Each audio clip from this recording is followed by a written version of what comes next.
My husband had been in the ground less than 2 hours when my mother-in-law leaned close and whispered, "That house belongs to my family now." I was still holding the folded flag. At Arlington, the wind moved through the trees and over the rows of white stone, while soldiers in dress blues stood perfectly still. My husband, Colonel Daniel Mercer, had been buried with more honor than most men earn. When a young soldier placed the flag into my hands, his voice caught on the words, "On behalf of a grateful nation," and I could only nod.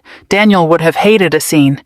He polished his coffee mug before bed, shined his shoes after retirement, and believed you could judge a person by how they treated waiters and janitors. So when Vivian Mercer stepped beside me by the funeral car, pearls bright against her dark coat, I didn't flinch. She looked at the flag as if it were paperwork. "We need to be practical," she murmured. I thought she meant flowers, bills, relatives.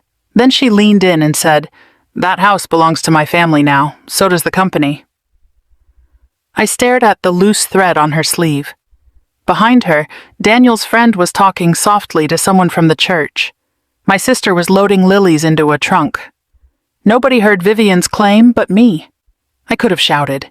Instead, I tightened my grip on the flag and said, "Not today." She smiled like she had already won. That evening, the house felt too large. Daniel's reading glasses sat beside his recliner. His half-finished crossword waited on the kitchen table next to a cold cup of coffee I couldn't bear to pour out. At 7, my attorney, Grant Ellis, arrived with a folder. "Vivian has already called probate counsel," he said. I gave a tired laugh. "Of course she has." Grant opened the folder. "You can fight her. Nothing is simple, but you are not powerless." I looked at Daniel's chair. Then I said, "Let her have it." He blinked. "You want to surrender everything?" I shook my head. "I want her to think she's winning." Grant studied me for a long moment, then slowly closed the folder. After he left, I cried in Daniel's closet with one of his old field jackets pressed against my face. I missed him. It felt physical. A week later, I found a sealed envelope tucked inside a green binder in Daniel's workshop, my name written in his sharp handwriting. I almost opened it at once, but something stopped me. The next morning I called Grant. By then the gossip had spread through Fairfax. Vivian was telling anyone who would listen that I was being decent. Even strangers in the grocery store gave me pitying looks. Then Grant drove me to Mercer Precision, the company Daniel and I had built together. We repaired hydraulic systems for fire departments, rescue crews, and utility teams. Inside, the smell of oil and coffee wrapped around me like memory. Men and women who had worked there for decades looked up from their stations with anxious faces. "Are our jobs safe?" one asked. "I don't know yet," I said. That night, I opened Daniel's letter. It wasn't long. He warned me to check the blue estate binder, not the green one. He said he had planned for every possibility because an officer never leaves his people unprotected. In the blue binder, beneath tax records and trust papers, I found the truth. The company and the house had been moved into the Mercer Legacy Trust years earlier. Daniel had named me, our operations manager Eli, and a Veterans Foundation as trustees. Vivian owned neither. The hearing came on a cold Tuesday morning. Vivian arrived in cream silk and confidence. Her lawyer talked about legacy and bloodline.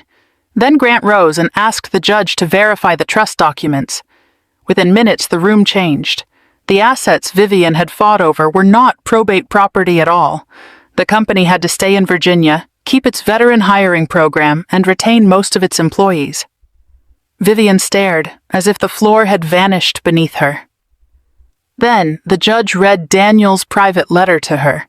It offered her a small cash gift and explained gently that love was not the same as ownership.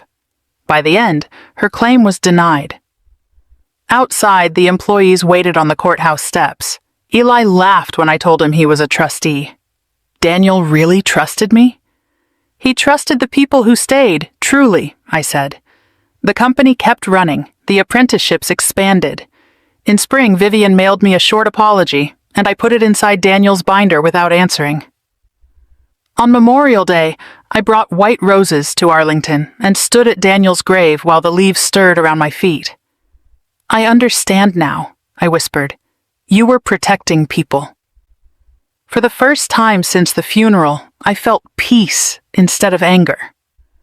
Daniel's legacy was not the house or the company or even the trust. It was the lives he had steadied before he left them behind.